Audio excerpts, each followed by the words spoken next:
Warning, this video is a parody that isn't meant to be taken seriously. Also, this video may contain graphic depictions of violence and explicit language. It's snowing in 1990's Gotham City.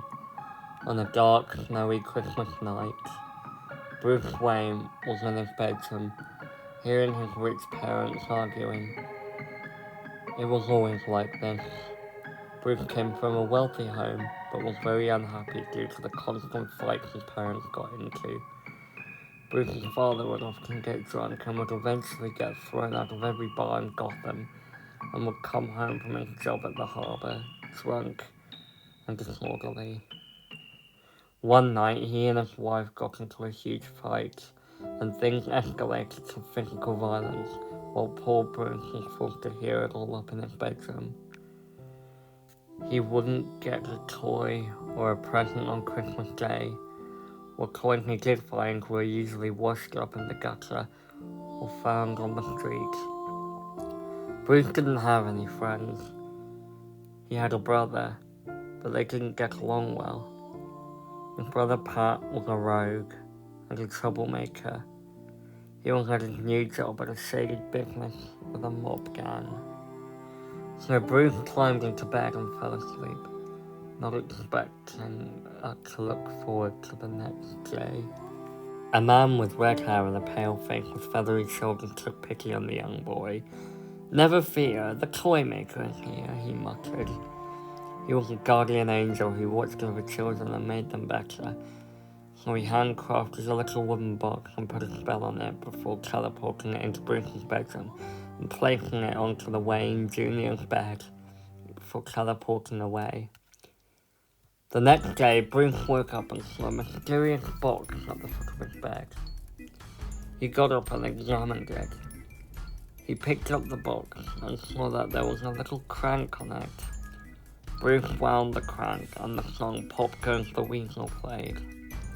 Then the box suddenly opened and out came smoke and a purple and green confetti.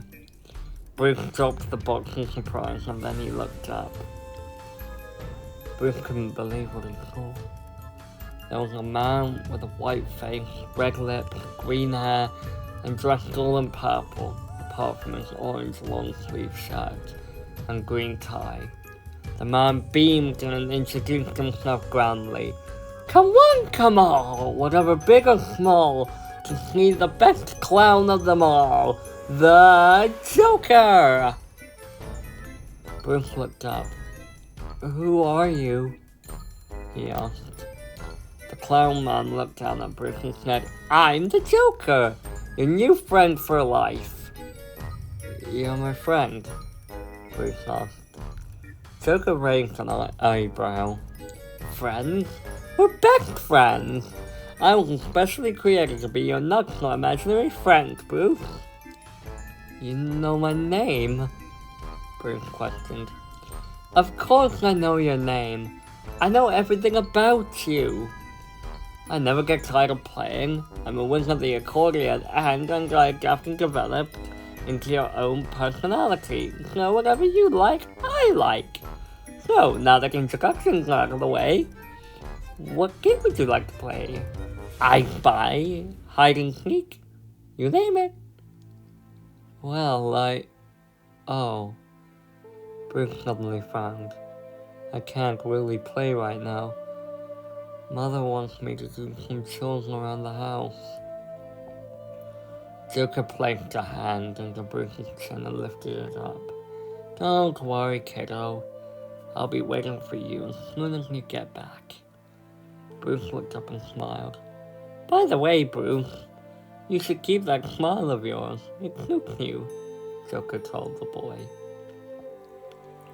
All day, Bruce told his mother about the colourful clown man. His mother didn't believe him, but Bruce managed to convince her to follow him.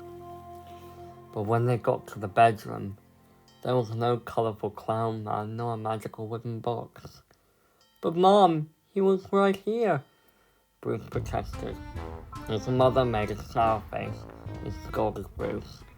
"Bruce Wayne, you are far too old for imaginary friends. You're 12 for heaven's sake, Now don't talk about the Joker character again, or there will be no going to the cinema, got it? Bruce gulped and nodded. Yes, Mother. I'm sorry. Martha Wayne rolled her eyes and left the room. She was a nice woman, but very strict. Bruce sat on the bed and cried quietly. He's only imaginary. I knew this was too good to be true. What's wrong, kiddo? A familiar voice asked. Bruce looked up and saw Joker sitting on his bed, and the little wooden box on the bedside table. Where were you? Bruce asked. I was hiding. I can't let your parents see me, or they might not let us play together anymore, Joker told him. Bruce gave a sad smile. Sorry for telling Mom about you. Joker smiled. It's alright, kiddo. Because tonight, I'll make it up to you. Because tonight, we're going to have tons of fun. Bruce smiled, and that night, he and the Joker stayed up late, telling ghost stories.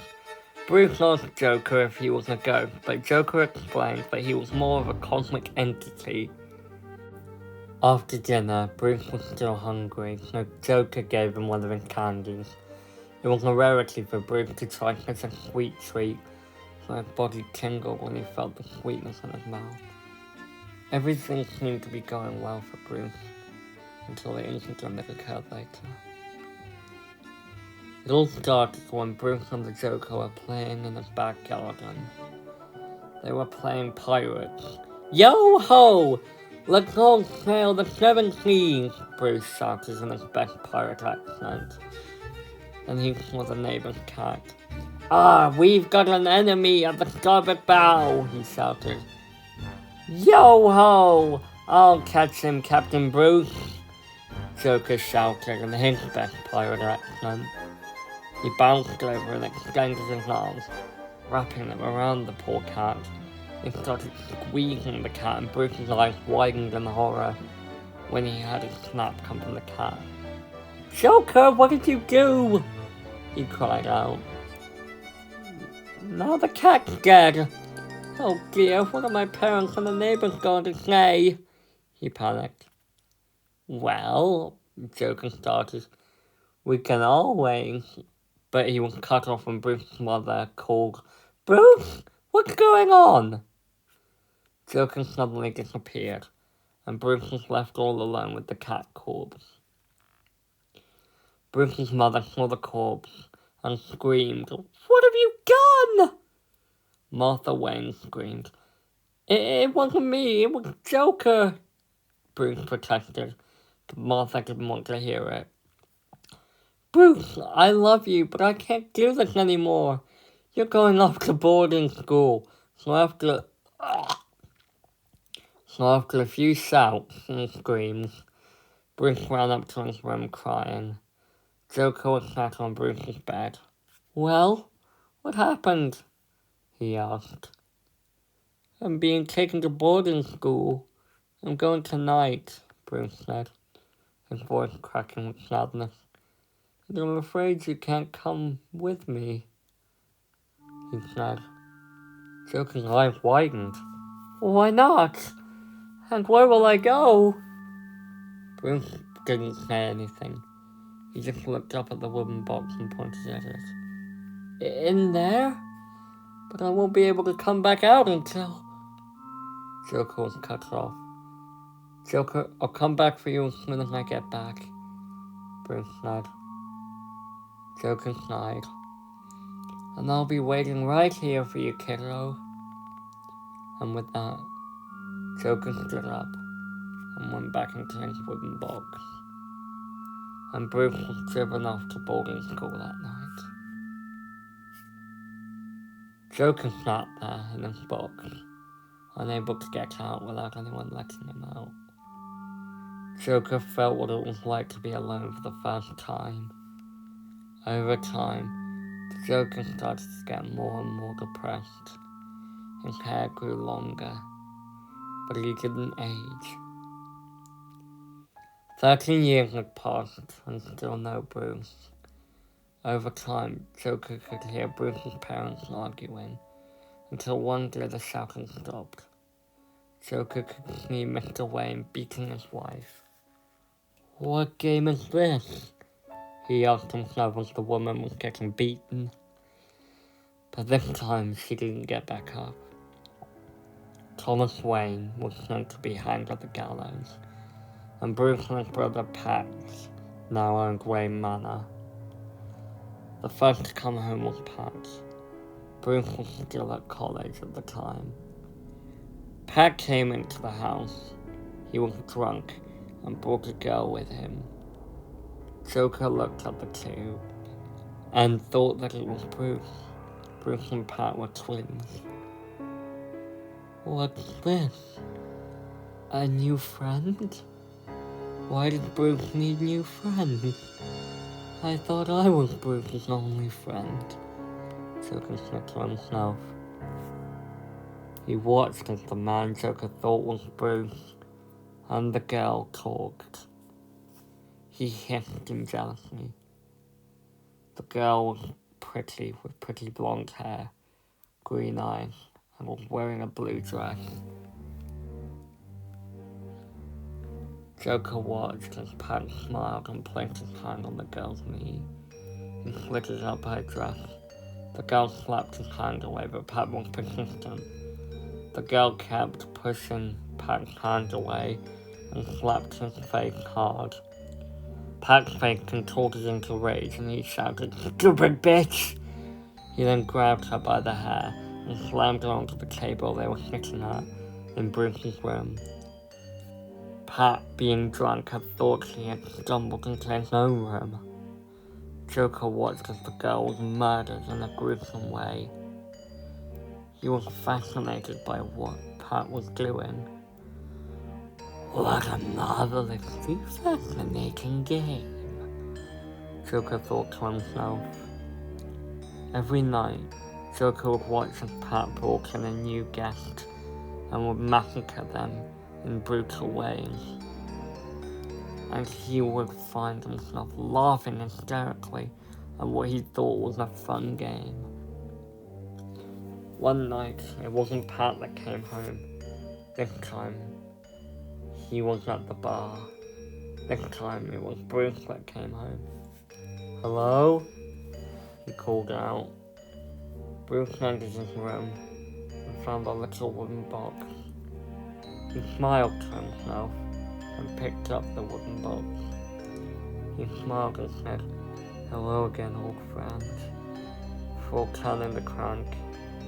This time, the Pop Goes the Weasel song was more distorted from all the years it had been abandoned and forgotten. The box opened, but this time, the confetti was black and white, and the smoke was a dark grey. Bruce stood back and saw his old friend, but this time Joker had been influenced by Pat's murderous ways. "Hello, old friend," Joker said in a haunting, raspy voice. He had sharp yellow teeth, long green hair, and his eyes were rimmed with black. "I can't wait to play with my old friend again. One last time." Bruce tried to back away, but Joker extended his arms and wrapped them around Bruce's waist. Joker grabbed Bruce's left hand and grabbed a box of nails that Pat had left. He then stuck a nail into Bruce's palm, and it was nailed down onto the table. He then did the same with the other hand, and nailed it down onto the table, like Pat did with his victims. "This is going to be fun," Joker said to himself. He grabbed Pat's rusty knife and stabbed it into Bruce's throat. What are you doing?" Bruce tried to say, but was cut off by the blood he was choking on. Joker then plunged the knife into Bruce's stomach and said, "Well now, I think our time together is right about up. But don't get teary-eyed now, because my plan to spread my friendship go all over the lonely children of the world." And with that said, Joker was gone. As Bruce Wayne laid on the cold, hard table, his life started to flash before his eyes. He could see his mother, his father, his brother, the boarding school. But the last thing he saw was that very special Christmas when he was young, and he was given the handcrafted wooden box and got his very first friend. There are rumours that after 2 weeks, when the police finally found Bruce Wayne's body, that even though Bruce's body was mangled, maggot-infected and mutilated, cops could swear that he looked happy